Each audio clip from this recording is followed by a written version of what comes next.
It's the MF01Xperimental again, third video about this car, which is probably the fastest car that hasn't been fast yet. Last run out I forgot to charge the GPS module and I haven't had a chance to run out yet. But top news, I found out this week I'm welcome to actually go to a racetrack, so a 1-to-1 scale racetrack here in Belgium, and use the start finish, which is nice. So I've just got to plan that, but I'll do a few more runs on my local car park just to run it in. But what started out as this challenge to get the fastest car on an MF01X chassis, as usual with me, it turns into a design exercise and a modelling exercise and a making exercise as priority. And that's what as I haven't been able to run, that's what I do in the evenings when I've done other projects. I've got the Project 959 stuff running, which I've been doing, work, family and stuff. So in the evenings I tinker a bit with this, because my background is I'm a model maker. That's what I trained to do. Before we had all these fancy machines to print stuff and machine stuff, I used to build it all by hand. So basically that's what I did. I did clay modelling for Ford in the UK and studied as a model maker and did that for a good few years, making prototypes and all sorts of stuff for advertising, industry, industrial use and what have you. So picking up RC again, it's all become sort of a design, prototyping, manufacturing exercise for me. But here we are. So we've got this speed contender. Now, there's a vicious rumour going around out there about this car and about me that I actually know what I'm doing, which I don't. I'm winging it, literally winging it. I'm designing the bits as I like, as I think, this is aesthetically nice. The key is trying to double up components, so one component does more than one thing. I try to use the minimum amount of adaptation of an original thing, like the chassis on this. I've chopped some bits off, but so far I haven't drilled any big holes in it. I've only chopped bits off to get the shell on, but I try and build everything to fit on. So that's what I'm going to show you, what I've done now. I think I'm done. I'm just going to wait for the times where I can run it. Now, I'm actually under no illusions that this is going to be anywhere near the top of the leaderboard. Absolutely none. I'm sticking with 2S. I'm not going to 3S. As I said, this has become more of a design exercise than me. It'll go pretty quick, but I'm not going to destroy it by putting a 3S in and a large motor, which I could, because I've got it laying here from a 1/8 model. And similar to Bryce has done, I investigated a central drive system, which would spread the load onto the drive shaft and not directly through the gearboxes, which was planned sort of before plan A. I was thinking to drop the gearbox configuration I've got here and go for another drive system. Typical of a lot of modern RC cars is go for a mid motor. I didn't do that. I wanted to go and design a package. So that's what I've done. So you've seen the car as it was. In the meantime, there have been a few possibly fundamental changes, possibly detrimental changes. I don't know yet. What you'll see now is the body is very, very secure on there. If you look on the bottom edge here, there's a printed edge. That's on both sides. And the body sits in that print. So the body is actually secured down, as well as the 4 body clips. So I'm going to pop those off. And I'm going to pop up on the screen the sketches of all the prints that I've made, all the extra parts that I've made for this, which I've put on the forum as well. While I take this off, I'll just drop them on the screen so you can see pretty much an overview of the parts. So basically it's the C11 chassis. Body holes are exactly the same position. I had to cut 2 turret holes here for the rear suspension, and that's about it for that. I put a stabilizer rear fin on it just for straight line stability. So let's pop the shell off and have a look what we got underneath. So the last video I did was substantially different. I'm going to try and turn it up like this way. So what you're going to see now is that I had before just the grey chassis, the skinny chassis, which housed everything, and I did some test runs with that. That was jolly good. Bryce and possibly a couple other people are going with a complete flat bottom chassis on here, just screwed onto the bottom of the chassis. My ground clearance is very minimal. Did wonder about that, but I was going to have issues. I'd have to lift the, I'd have to drop the suspension, which would mean the body would rise up, which means aesthetically the gap between the wheel and the body, see aesthetics again, wasn't what I wanted. I'd have to go to larger diameter tyres, which I've got, but they're a very big diameter. I didn't want to do that yet. So I sort of started tinkering around with an under chassis. Now you can see the edges on here. That's a groove, 0.6mm groove, and the body slides into that. So that's why the body sits on there snug. So I don't have to tape around the edges. You've seen the back end, so I've got the diffuser on there, which was a modified C11 diffuser and part of the 959 kit that I'm building. On the C11, it's actually, I've been told it is functional. Some guys have been running the C11 kit that I built at high speed on the track, and they said they're getting a lot more grip on the back with that diffuser. The front end, so what I've also done, so I built a lot of these parts you've seen on the drawings now. This was pre-designed, this section, which I've adapted, which was where it all started really. So it's two-wheel drive, not four-wheel drive. Detrimental or not, I don't know. But just a lot lighter at the front end, no gearbox in there. Didn't think I need four-wheel drive as we're going straight line. So all the wheels were designed inside the hub mounts and everything like that. So what have I done in the meantime? You saw the front end, which is actually a crumple zone.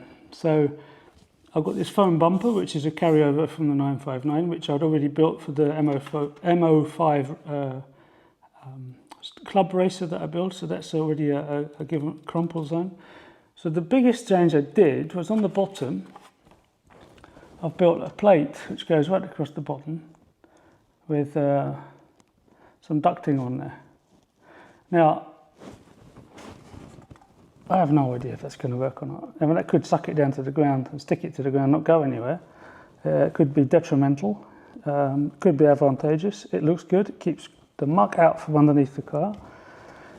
And why is it that shape? Well, that shape is pretty much going on all the sketches and drawings I've seen for aero profiles for underbodies.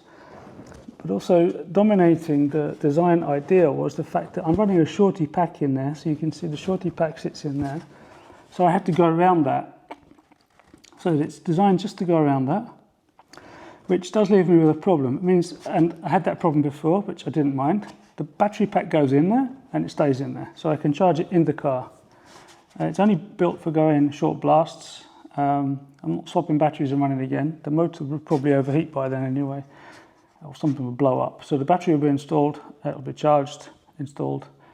And then this this bottom pan, if I hold it up, you can see it's actually three parts. So you've got the front part over the front suspension, which is all tucked in and locked into this main section here, which is one single print. And then this last section here, which curves up underneath the gearbox.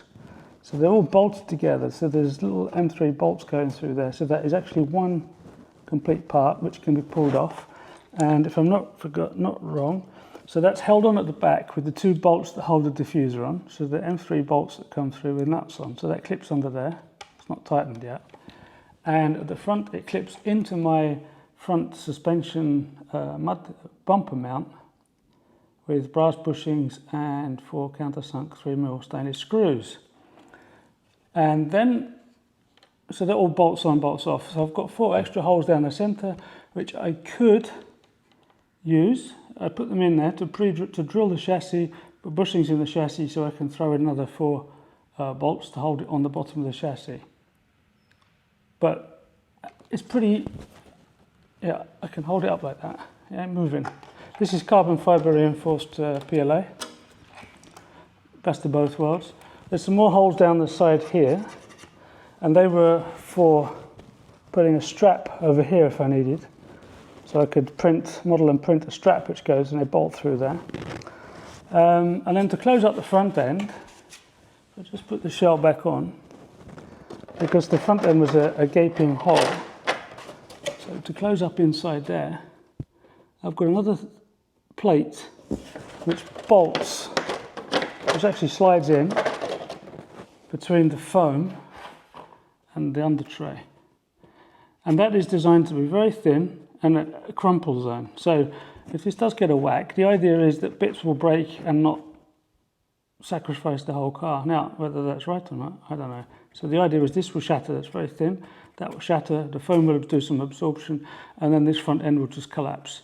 So I've got 3 zones of impact there, which should save the chassis. The rear end, you can't see it because they're under the rear arms. I printed some arms with holes in them so I can put brass weights in there, so I can get 12 grams on each side of unsprung mass on there, which theoretically and is used in straight line racing to help dampen the back end down, to stop it moving a bit. What else have we got? The rest you've seen already. That's about it really. So these came out better than I expected, the floor pan. Now I'm really winging it on that, but I like the design. I said this is pretty much more to me now as a design exercise than a shit out and out speed exercise. It does sound like I'm wussing out. It's going to get a good thrashing, no doubt about it. But I think it's capable of 200 kilometers an hour. Prove me wrong, as Bryce said. No, I have absolutely no idea. I just think it's starting to look all right. I'm pretty happy with how it's going. The only downside is the battery stuck in there, so I have to put the battery in and then fit the floor plan, which is 1, 2, 3, 4, 5, 6 bolts. So that's not the end of the world. I could probably figure it out how to drop it out. I could cut the chassis. No, I'm gonna stay off of that. Rob, stop. The floor pan also, the bottom plan also stops the droop, because I was getting a lot of droop on here. As if it did get some air underneath it, the suspension would droop quite a lot. Now it's quite nice. I've put some stops in here. I've printed some stops to stop suspension travel vertically, because it was getting a bit too much. It would have bottomed out. Now it doesn't bottom out. That's about it really. So what like many people, I've gone, there's a couple of designs out there that are absolutely bananas. I've gone from a rally chassis into something I think is relatively aesthetically pleasing, looks the part, and the proof is just going to be, yeah, it does run. Oh yeah, and I put a 28 tooth pinion in there. It's only a 3,500 kV motor, 12 turn. I've got a couple of different ones downstairs. Like I said, I'm not going to go bananas with. I'm not going to go bananas with it. You know, I could. Yeah, I've looked at putting a motor, external motor on it and stuff like that. And I've got the sketches for it. I don't want to commit to that because it's just going to take up more time. I don't want to do that. Oh yeah, and there's actually more bolts in, because on here, the body post bracket here, which I made, which is also cable routing there, so it does 2 jobs. You see, as many things as possible do more than 2 jobs. I built an adapter to go on the end. I could reprint the whole thing as one unit, and then the bottom plate screws through into a brass bushing under that. So they've just got to drop those screws out, and the whole bottom tray comes off as one piece. So I'm pretty happy with that. I can still get this front suspension out, the leaf spring thing that I built, so I can adjust that. I can put different ones in there if that breaks, without having to take it to bits. I was even looking at a way of adapting the gearbox so that you could quickly pull gears and stuff out if they shredded. It's relatively quick tear down. You just got to drop the rear pod off, as those who shredded gears already have noted. What I should probably do when all this is over is just put the files out there, put the bit of the knowledge that I've put into this out there, because anyone who's into RC and adapting RC cars could probably maybe learn something from it. I've learned a lot from stuff I've watched and done in the last years. RC is new to me. The thing is, I've got in my mind now, and it's pretty stupid, I just don't have time for it.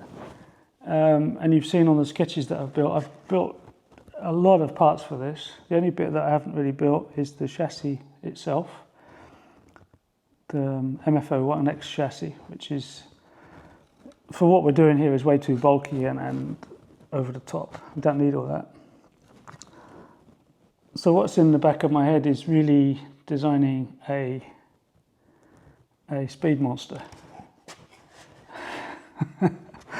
Now that would probably require teaming up with someone who's better at the maybe the electronic side of that, although yeah, I'm also involved with electric motorcycles and electric batteries and stuff outside this. And a buddy of mine has just actually just recorded the world land speed record for electric motorcycle under 150 kilos, streamlined and unstreamlined, 229 and something kilometers an hour, which is absolutely phenomenal. So I should pick his brains. But the RC world of motors and stuff is a little bit alien to me still. You've got to, whatever you're doing, you've got to get matches between things, battery controllers and motors, so that you're running the optimum setup. And there's a lot of you guys that will know a lot more about that than me. I'm relatively new to brushless in RC. Maybe I should just stuck with a brush and start fiddle with that, but hey, here we are. So hopefully another run. I don't think it's going to happen this Sunday. I've got a lot on this weekend. The track appointment, so it's a flat tarmac track from start to finish, and it'll be the hour pause in between motorcycle racing. So that should be, and that's in second week of September. So that could be a good opportunity, I think. Could all just blow up, you never know, huh? But at least it's a flat bit of road.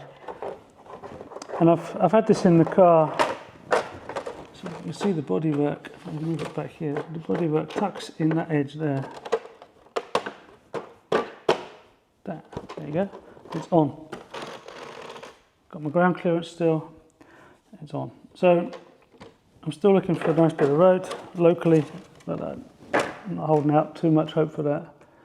There you go. That's the bottom faux aero plate, whatever. I'd like to say I've wind tunnel tested it and I know exactly what I'm doing, but I'm just, that'll do.